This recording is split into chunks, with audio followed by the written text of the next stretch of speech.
verso 2.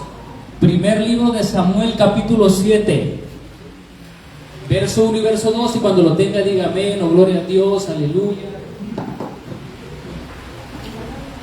Gloria a Dios.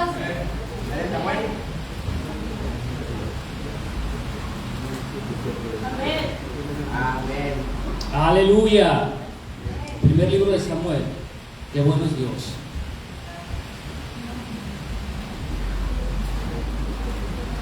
¿Ya lo tienen?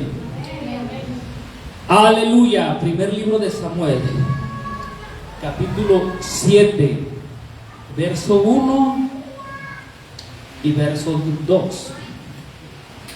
Aleluya.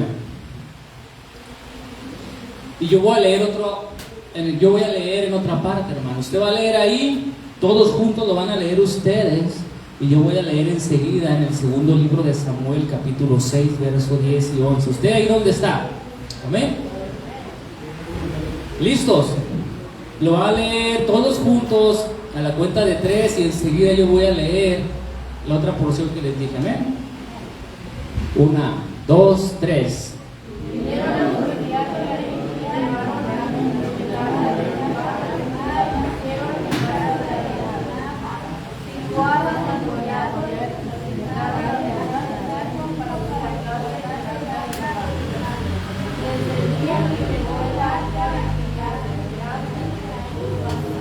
Fueron muchos días, 20 años, y toda la casa de Israel lamentaba en toda Egipto. Amén. Y el segundo libro de Samuel, capítulo 6, verso 10 y verso 11 dice: de modo que David no quiso traer para sí el arca de Jehová a la ciudad de David, y la hizo llevar David a casa de Obed Edom Geteo.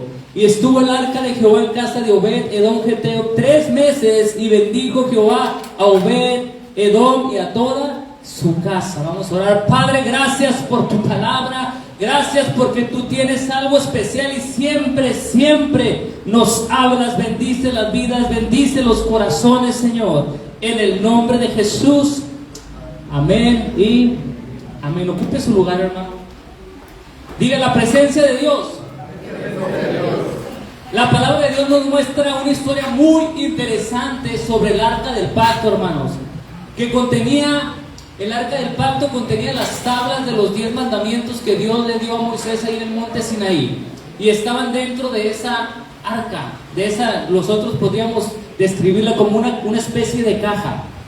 Y también ahí estaban unas vasijas con maná, el maná que descendía del cielo, con el cual el pueblo de Israel estuvo comiendo durante 40 años en el desierto. Diario Dios les daba de ese maná. Y también estaba la vara de Aarón, una vara que él traía siempre, Aarón, y que un día floreció. También estaba ahí, y era algo bien especial para el pueblo, el arca. Pero el arca, lo mejor del arca es que representa la presencia de Dios. Diga: la presencia de Dios. La presencia de Dios. Un día hubo una batalla, hermano, en aquellos tiempos. Recuerden al sacerdote Elí y a su hijo Finnes y Ofnis, estos 2 jóvenes que estaban ahí en el sacerdocio también. Pero la Biblia los describe como unos jóvenes impíos que no conocían de la palabra de Dios, hacían lo que querían. Ya saben esa historia usted. Bueno, en aquellos tiempos se levantó una gran guerra, una gran batalla del pueblo de Israel contra los filisteos. ¿Y qué es lo que pasó, hermano? Que los hijos de Elí, Ofni y Finnes, tomaron el arca y la sacaron y la llevaron a la batalla, tomándola como una reliquia, como diciendo: Dios está con nosotros, aquí está su presencia, vamos a vencer al enemigo. Pero así no era la cosa, sino que el enemigo venció al pueblo, el pueblo huyó delante de los filisteos. ¿Y qué creen que pasó con el arca? Los filisteos la tomaron y se la llevaron a su campamento. Y cuando vinieron a dar la noticia al sacerdote Elí, le dijeron: tus hijos murieron, están muertos.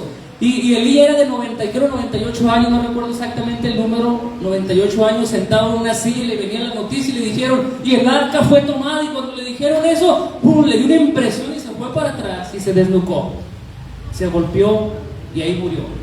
Y se cumplió toda la palabra que Dios había dicho a Samuel un día, que les iba a ser quitado el sacerdocio a ellos por ser unos impíos. Y se cumplió la palabra ahí, pero el arca fue llevada por el enemigo. ¿Y sabe qué pasó ahí en el campamento del enemigo? Murieron muchos. Vino una gran plaga y estaban muriendo ahí. Y dijeron los filisteos: tenemos que deshacernos del arca, regresarla. Y la regresaron, hermano. Cuando la regresaron, dice la palabra de Dios, que una vez de vuelta fue llevada a casa de Abinadab. Unos dicen, hermanos, que el arca solo fue llevada a ser resguardada en una casa y pusieron a un hijo de él, de Abinadab, a que la cuidara. No sabemos exactamente por qué no fue regresada a Silo, de donde la sacaron, donde estaba el sacerdote Elí. Silo era el lugar donde estaba el tabernáculo, donde el pueblo venía a ofrecer sacrificios. Ya no estaban los sacerdotes, murió Elí, murieron sus hijos. Yo digo que había un desorden en el sacerdocio en ese momento, por eso no la regresaron el arca. Y la otra opción por la cual no la regresaron así lo debe haber sido por el miedo y el temor, que la tomaron como si nada, la llevaron como una reliquia diciendo: Dios está con nosotros. Y llegó una gran plaga ya en los filisteos y la resguardaron en un hogar. El caso está en que no la regresaron a Silo, sino que la metieron a una casa, y ahí se quedó en una casa resguardada por una persona, la casa de Abinadab, y pusieron a su hijo Eleazar como guardián, o sea, que la custodiase. Y dice la palabra de Dios que ¿cuántos años estuvo el arca ahí en esa casa? Ahorita que leyeron. ¿Cuántos? 20 años estuvo en esa casa el arca. Recuerde que el arca representa la presencia de Dios, la presencia de Jehová. El día de hoy les voy a hablar de la presencia de Dios que se deja sin reverencia. Y la presencia de Dios cuando hay reverencia. ¿Qué es la reverencia, hermano? Es respeto, es veneración a Dios, es respeto hacia una persona. En este caso la reverencia es ese respeto, esa veneración que se tiene hacia Dios. ¿Y qué es lo primero que aprendemos de esta historia, hermano? Lo primero que aprendemos es que la presencia de Dios fue dejada de lado. Dice el verso, ahorita que leyeron ustedes en el capítulo 7, primer libro de Samuel, verso 1 y verso 2. Desde el día que llegó el arca a Kiriat Jearim pasaron muchos días, 20 años. Y toda la casa de Israel lamentaba en pos de Jehová, se lamentaba.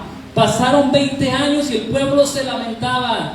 Otra traducción dice, la traducción lenguaje actual: el cofre estuvo en Kiriat Jearim 20 años y toda la gente de Israel lloraba y buscaba a Dios.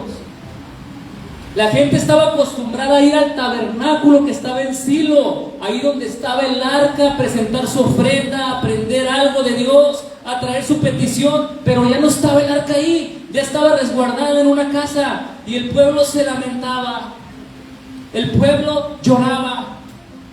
Nadie podía estar accediendo a esa casa, nadie podía llegar a la presencia de Dios: traigo aquí mi ofrenda delante. No, ya no está el arca en Silo, está resguardada en una casa.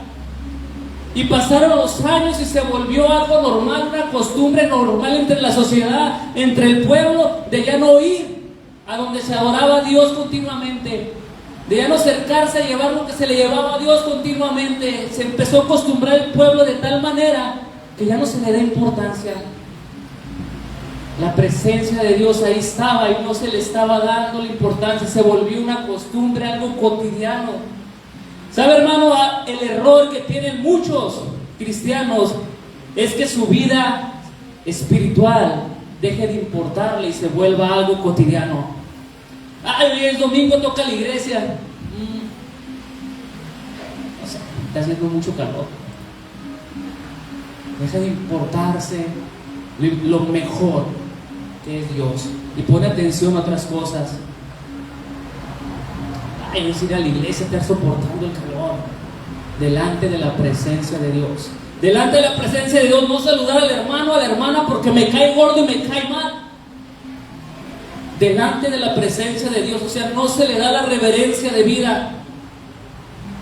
Llegar y aplaudir solo por aplaudir, solo por seguir el rollo, delante de la presencia de Dios, y no hay esa reverencia que debería tener.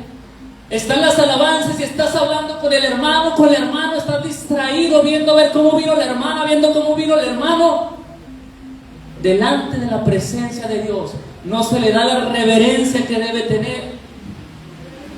Y se vuelve algo cotidiano, algo de costumbre. Ay, es domingo, algo cotidiano, ay, es viernes de estudio. Algo cotidiano se vuelve de tal manera que puede llegarle a usted, darle como un peso, decir, ay, hoy no. Y se va perdiendo la reverencia a la presencia de Dios. Porque ya te acostumbras a algo cotidiano, ya no hay un anhelo en tu corazón. Hoy voy a ir a alabar a Dios con todo mi corazón. Hay gente que deja de congregarse y se vuelve algo cotidiano y costumbre. Así lo dice la Biblia en Hebreos 10:25. No dejen de congregarse como unos tienen por costumbre. Hoy no voy, el siguiente no voy, tampoco voy. Y se vuelve una costumbre. Llega el día de domingo y ya ni te acuerdas ni siquiera. Algo cotidiano. Se deja lo importante, la presencia de Dios. Vivimos el tiempo donde falta reverencia, donde ya no anhelan el encuentro con Dios, alabarle con todo el corazón. Es día de ir a la iglesia y parece que es como algo en automático. Ay, voy porque me trajeron y me obligaron, pero no porque había ese anhelo dentro de ti por tener un encuentro con Dios. Pero nomás te pasa algo, te enfermas, ahí está, pastor, ore por mí, ayúdenme a orar por esto, ayúdenme a estar. Y todas las veces que no te congregaste ni buscaste a Dios con todo tu corazón. Luego andas a las carreras.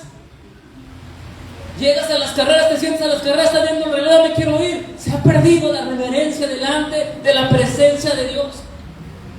Se está normalizando lo del mundo dentro de la congregación, dentro de la iglesia, la moda que está allá afuera de los jovencitos. Y al rato llega el jovencito con esa moda dentro de la iglesia.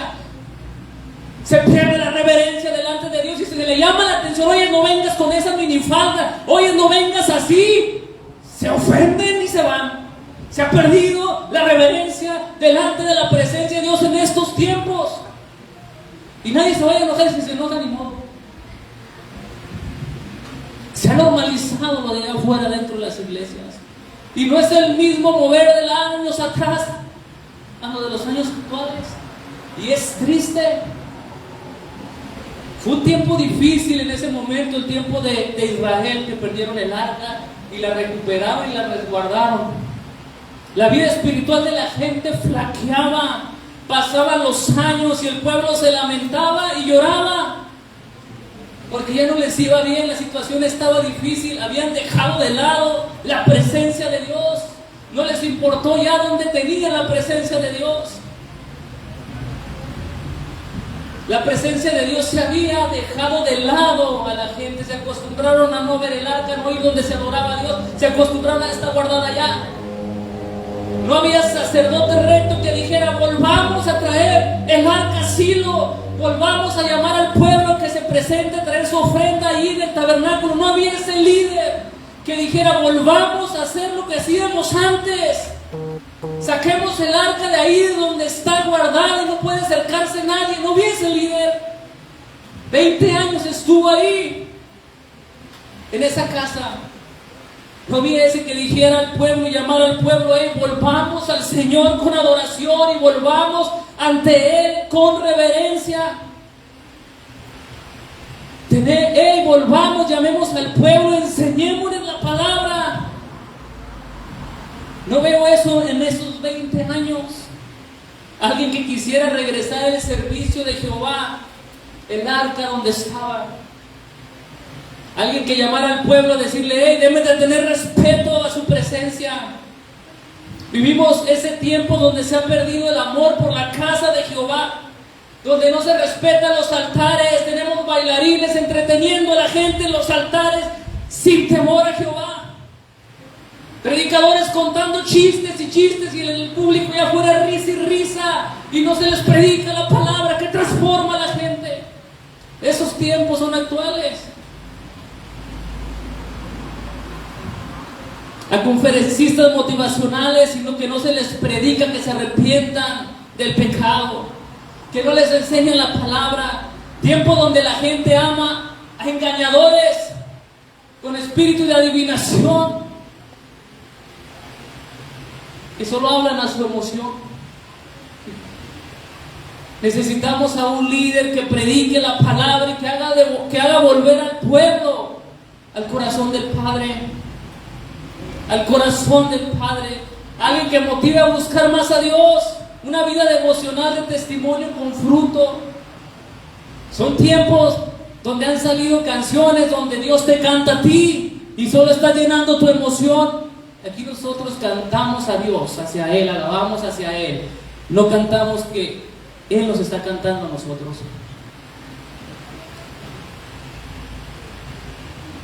Se ha perdido la reverencia en muchas iglesias. Y la iglesia se ha vuelto tolerante. ¿Para qué? Para que no se vaya el hermanito o la hermanita cuando se le diga: no hagas esto, no vengas así, no hagas esto. Se debe regresar la reverencia hacia la presencia de Dios, hermano. La iglesia debe tener respeto hacia la presencia de Dios. Esa adoración, hermano, cuando tú alabas, debe salir directo del corazón. Dios se mueve en medio de la alabanza de su pueblo. A veces se vuelve tan cotidiano y se acostumbra uno, hermano. Usted debe saber, si sabe la palabra de Dios. Dios, hermano, un día habló el profeta Jeremías para darle un mensaje al pueblo y usa una figura de un viajero que va de camino y se equivoca el viajero. ¿Y qué es lo que hace el viajero? Va y se para en el camino, en la pasadera principal y empieza a preguntar: hey, ¿cuál es el buen camino? Hey, me equivoqué, ¿por dónde debo de irme? Y usa esta referencia el profeta Jeremías. Y dice Jeremías 6:16: paraos en los caminos y mirad y preguntar por las sendas antiguas cuál es el buen camino, y anden por él, y van a hallar descanso para su alma. En ese tiempo, hermano, el pueblo se había desviado mucha idolatría, se habían alejado de Dios, se perdió el respeto hacia Dios, la verdadera adoración a Dios, se habían desviado, equivocado el camino, y Dios les llama la atención: párense, detengan, pregunten cuál es el camino antiguo para que regresen a Él y su alma tenga descanso. Pregunten, ¿por qué les sale todo mal?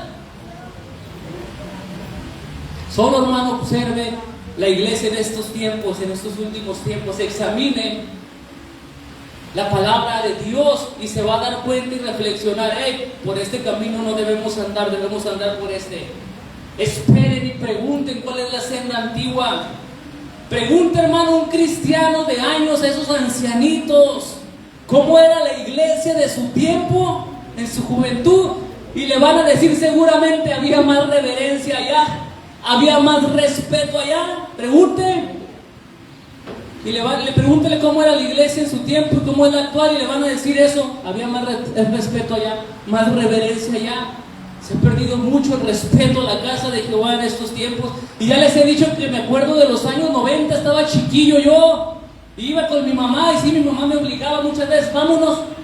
Y yo no quería, pero me obligaba, y qué bueno, por eso estoy aquí. Estuviera por allá en el mundo tirado, drogado,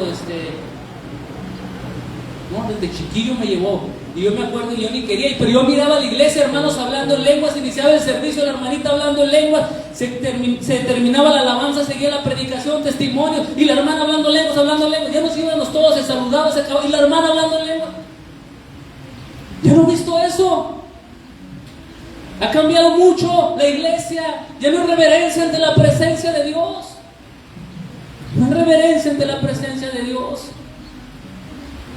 Ha cambiado mucho la iglesia. Y en los 90, yo me acuerdo, no había bailarines ni danzantes, no había nada de eso. Pero miraba, crecía el pie de la hermana hablando lengua, el milagro. Se ha perdido el amor por la casa de Jehová, la reverencia hacia la casa de Jehová. Se ha normalizado el mundo y adaptado el mundo para meterlo a la iglesia. Y no se puede decir nada del líder, ni puede decirle: no vengas así, porque se ofende el ofendido, la ofendida, y ahí nos vemos. Y prefieren vivir su vida espiritual por los suelos y van de iglesia en iglesia, de iglesia en iglesia, de iglesia en iglesia. No es la iglesia, tal vez eres tú y no te das cuenta. Porque la palabra de Dios sigue siendo la misma, no cambia y va a permanecer. El cielo y la tierra va a pasar, pero su palabra va a permanecer siempre. Siempre va a permanecer. Cuide el lugar donde se adora a Dios, hermano. Cuide las sillas, cuide donde está. Se ha perdido la reverencia. No dejen chicles en las sillas, no, con el que se limpia, al salir lléveselo. Trae un bote de agua, al salir lléveselo. A veces limpiamos, están los jugos allá, los otros jugos acá. ¿Qué le cuesta? Ya me voy. No reverencia la casa de Dios. Volvamos a la senda antigua donde se hacían las cosas con respeto y se amaba la presencia de Dios, se anhelaba la presencia de Dios. ¿No le ha pasado, hermano? A mí me ha pasado, ya quiero que sea domingo porque ya quiero predicar. Ya quiero que sea domingo porque ya quiero... ¿No le ha pasado a usted de repente que ya quiero estar en la iglesia? Anhela usted. Así debe ser la presencia de Dios, debe anhelar. De 20 años duró el arca de Dios en una casa y se lamentaba el pueblo, lloraba el pueblo. O sea, les hacía falta esa presencia en sus vidas, les hacía falta una vida espiritual. Algo faltaba en su ser y no estaban completos. ¿Sabe algo, hermanos? Hay cristianos que cuando se van de la iglesia, cuando no salen de la iglesia, ¿sabe cómo están? Todos amargados y tristes y no se dan cuenta que les falta la presencia de Dios. Allá están luchando, batallando, todo mal, ya después quieren regresar y les cuesta más. Les falta la presencia de Dios en su vida. Algo faltaba al pueblo y se volvió costumbre y algo cotidiano en sus vidas. Ya no voy así a orar, ya no está la presencia y la arca está guardada en una casa. Se volvió costumbre, algo cotidiano, se perdió la reverencia. La palabra, hermano, a veces, hermano, se vuelve algo tan cotidiano en usted de que solo un domingo le enseñan la palabra, pero usted no la sabe ni la lee en su casa, y se vuelve algo tan cotidiano que después ni conoce la palabra. Dice en el segundo libro de Crónicas, capítulo 34, verso 8, Dios nos muestra ahí un ejemplo en donde el rey Josías, hermano, inicia una obra en el templo, restauración en el templo, empieza a hacer restauraciones en el templo, y hay entre una grieta que abren ahí, sacan un libro, el libro de la ley. Ahí encuentran, empiezan a leer el libro y le mandan a decir al rey: hey, mira lo que encontramos. Y el rey lo empieza a leer y se lamenta el rey y llora el rey porque dice: nos hemos olvidado la palabra, el pueblo se ha desviado. ¿Cómo es posible? Que yo me pregunto, ¿cómo es posible que de tantos años no se les enseñó la palabra? No sabían la palabra, y hasta ese día que la lee el rey se lamenta y llora, porque se daba cuenta todo el juicio que venía sobre ellos, porque habían dejado a Dios, habían dejado a Jehová, habían dejado a su palabra. Dice 2 de Crónicas 34, 19, el rey oyó las palabras de la ley y rasgó sus vestidos. El rey se dio cuenta cómo el pueblo años y años se había equivocado, habían dejado a Jehová, habían equivocado el camino, pero hasta que leyó la palabra, hermano, se dio cuenta. ¿En qué momento se perdió el libro? ¿En qué momento se dejó de predicar la palabra, de enseñar la palabra? Hay gente tan acostumbrada a no saber la palabra. Hay gente tan acostumbrada a oír a personas motivacionales y no les enseñan la palabra. Hay gente tan acostumbrada a decir: oh, va a venir el apóstol fulano y el profeta tal fulano, vamos. Y te hablan mucho de tus emociones, y no te enseñaron la palabra que hace que te arrepientas del pecado, que haces que acomodes tu vida con tu ser querido, que hace que acomodes tu vida en tu matrimonio. No te enseñaron la palabra de restauración. Y ahí estás bien emocionalista, y sí, el Señor me llamó a ser profeta a las naciones y me dijo, sí. Se dejó de lado la palabra. Y cuando llegan a una iglesia donde se les predica la palabra, se ofenden. Toda la vida nosotros hemos ofendido a Dios, hermano, y cuando Dios nos llama la atención nos ofendemos.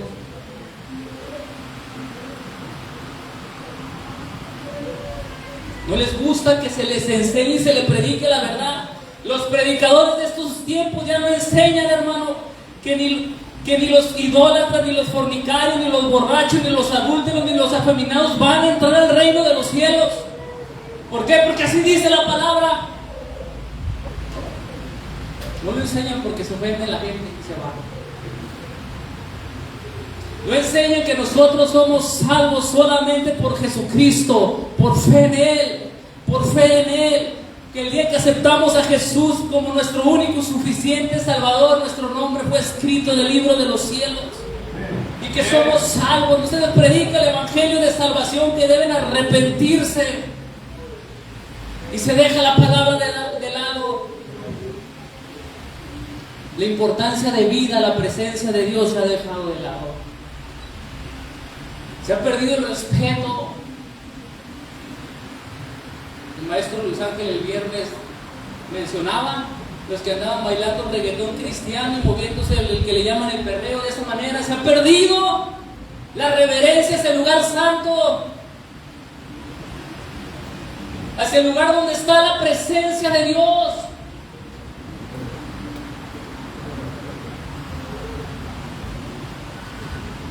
Pero aquí todavía tenemos respeto y reverencia a los santos. Se debe glorificar a Dios cuando se le enseña la palabra de Dios. ¿Qué más aprendemos de esta historia aparte de que se dejó de lado la presencia de Dios? Me quedo pensando, qué triste, hermano, la teología actual de estos tiempos, de los tiempos posmodernistas. Qué triste. Lo segundo que aprendo, hermano, que la presencia de Dios con respeto bendice. ¿Cuántos años duró en casa de Abinadab Arca? 20 años. Vean cuánto duró en casa de Obed-Edom. Segundo libro de Samuel, capítulo 6, versos 10 y 11.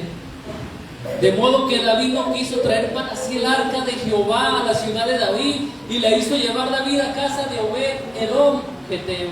Y estuvo el arca de Jehová en casa de Obed-Edom Geteo 3 meses, y dice, y bendijo Jehová a Obed-Edom y a toda su casa.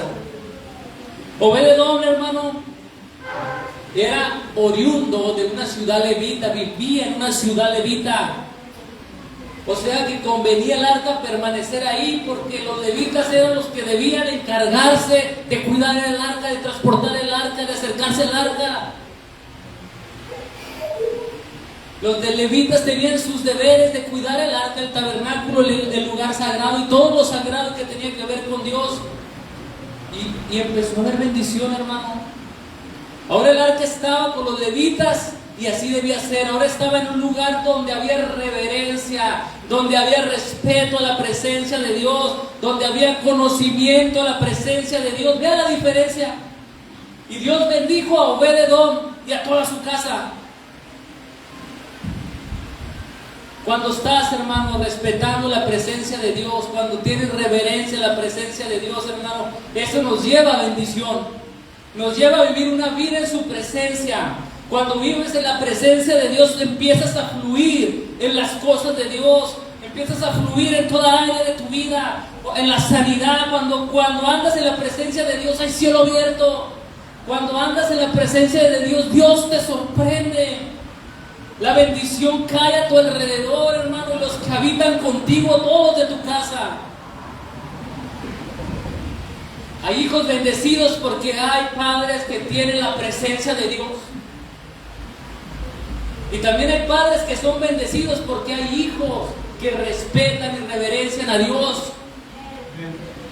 Y también son bendecidos los padres por los hijos. Hermano, usted debe amar tanto la presencia de Dios que no debe estar dispuesto a perder su presencia. Y eso fue lo que le sucedió a David. Cuando pecó, hizo lo malo, David fue y se arrepintió. En el Salmo 51, ya les prediqué de ese salmo.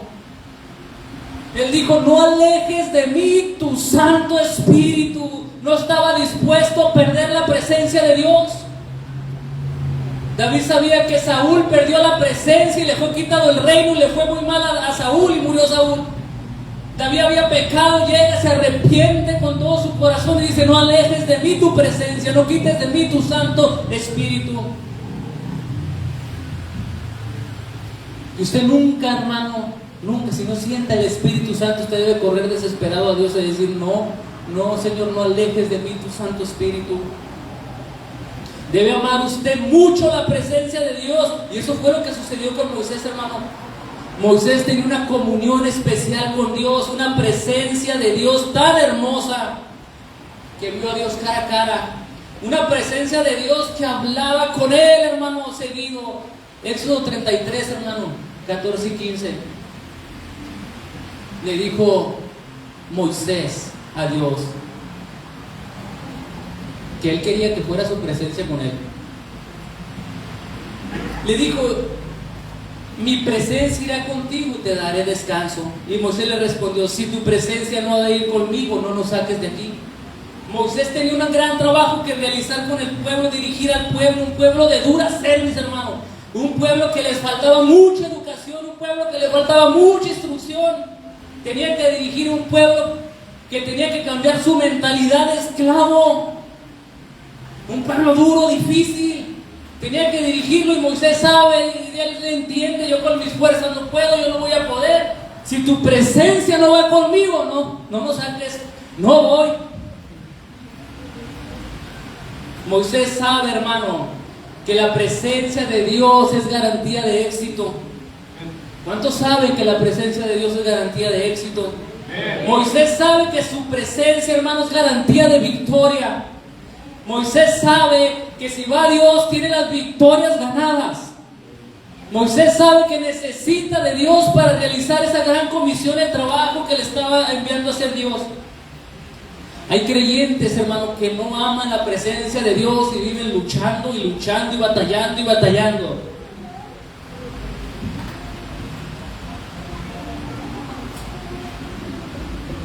Cuando amas, hermano, su presencia, siempre quieres más. No puedes quedarte quieto con lo que has experimentado, en su presencia, sino que quieres más. Mira, Moisés, hermano, le tiene una petición especial a Dios que a mí me sorprende. Éxodo 33, 18. Moisés le dice: te ruego que me muestres tu gloria. Qué tremendo, hermano. Moisés, hermano, habla con Dios seguido. Moisés vio las plagas de Egipto. Moisés estaba ahí enfrente cuando Dios le abre el mar. Moisés ve cuando desciende el maná del cielo, gloria tras gloria, poder tras poder, las maravillas de Dios, los milagros de Dios. Y Moisés quiere más. Te ruego que me muestres tu gloria. Quiere más. Hay cristianos conformistas. Y el Señor me respondió: X, ya me siento y listo, no quiero experimentar más. Ya oré, ya listo, se acabó, no quiere experimentar más, no quiere más de Dios. El que ande en la presencia de Dios debe querer más y más, hermano. Le dijo: muéstrame tu gloria. Hermano, hemos visto muchos milagros aquí, hemos visto cómo Dios habla, hemos visto de su presencia, hemos tenido servicios gloriosos, pero ¿sabe algo? Hay más. Hay más. Hay más de Dios. Hay más de su presencia, pero lo va a experimentar solo aquel que ama su presencia. Solo aquel que busca de su presencia va a experimentar algo más y no se va a conformar. Siempre quiero más, quiero más de Dios, quiero más de Dios. Cuando alabe, hermano, a Dios, cuando cante, hágalo con todo el corazón, porque Dios se mueve en medio de la alabanza de su pueblo. Y empiezan a suceder cosas maravillosas, y empieza la alabanza a fluir, y algo sucede en ti. Y Dios habla y se manifiesta. Cuando andas en la presencia de Dios, hermano, de repente hago cosas locas y no es como que Dios me dijo, Dios, de repente, hermano, de repente, de la nada. A veces me sorprende todos los apóstoles y profetas que siempre Dios les siempre todo el tiempo. Y yo, santo Dios, toda la vida estudiando, toda la vida, y poquitas veces te he escuchado.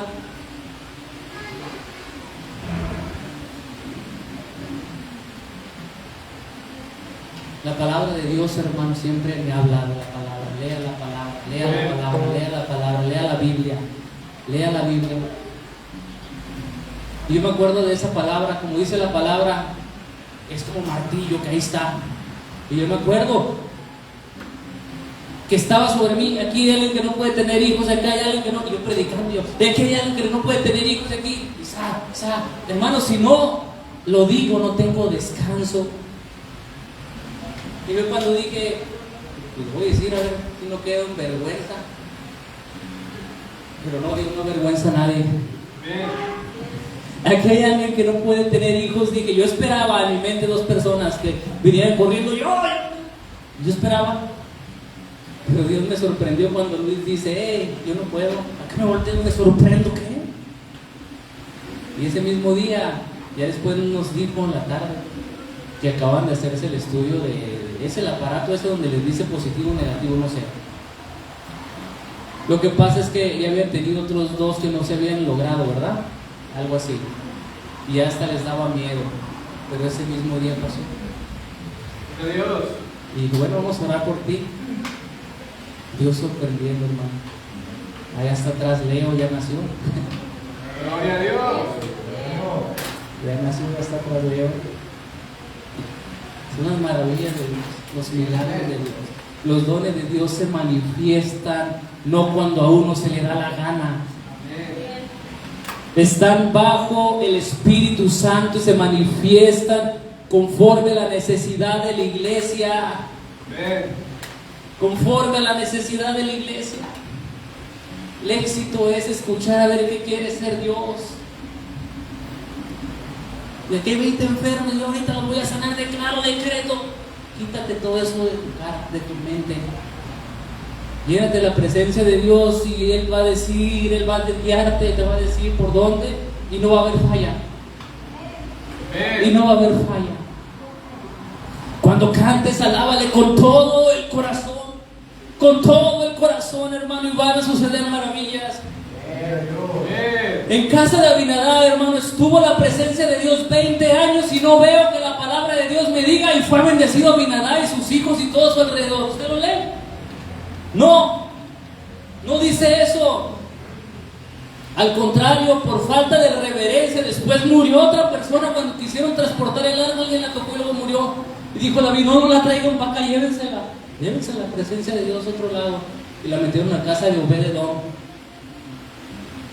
20 años ahí estaba la presencia de Dios y no prosperó. En cambio, en casa de Obed-Edom hubo bendición, hermano, en esos 3 meses que estuvo el arca.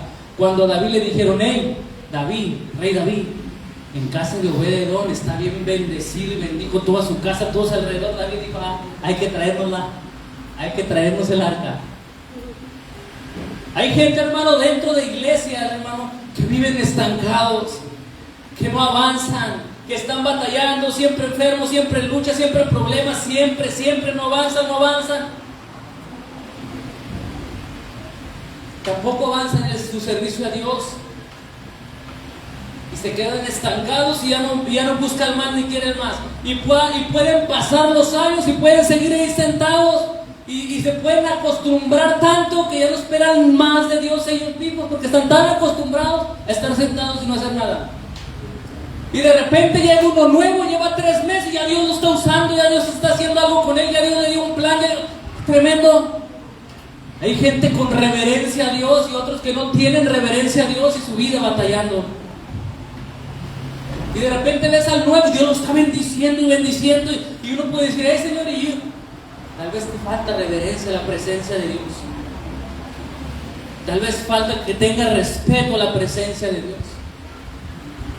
El día de hoy, hermano, yo estoy buscando a alguien como Obed-Edom que diga, yo quiero llevar la presencia de Dios a mi casa.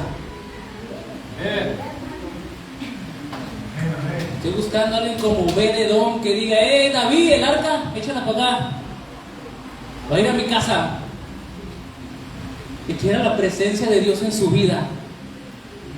Hubiera sido fácil por Obed-Edom, no la traigas para acá, llévatela, murió, hubiera sido fácil. Pero Obed-Edom sabía de Jehová, sabía que Jehová bendice, sabía que era la presencia de Dios y dijo, échamela a mi casa, venga para acá. Yo quiero a alguien el día de hoy que diga, yo quiero la presencia de Dios en mi casa, como Obed-Edom. Yo quiero la presencia de Dios en mi vida. Yo quiero ser bendecido, que mi casa prospere y a los de alrededor prosperen, porque empiezo a tener conocimiento de Jehová, de la palabra de Jehová, de su presencia. Así que si hay alguien aquí como Obed-Edom, póngase de pie y pase aquí adelante.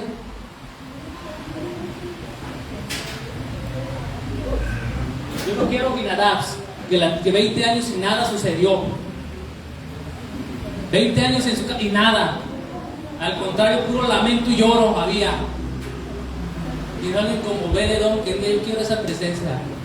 El que anda en la presencia de Dios, hay cielo abierto, hay bendición. Está enfermo y hay sanidad.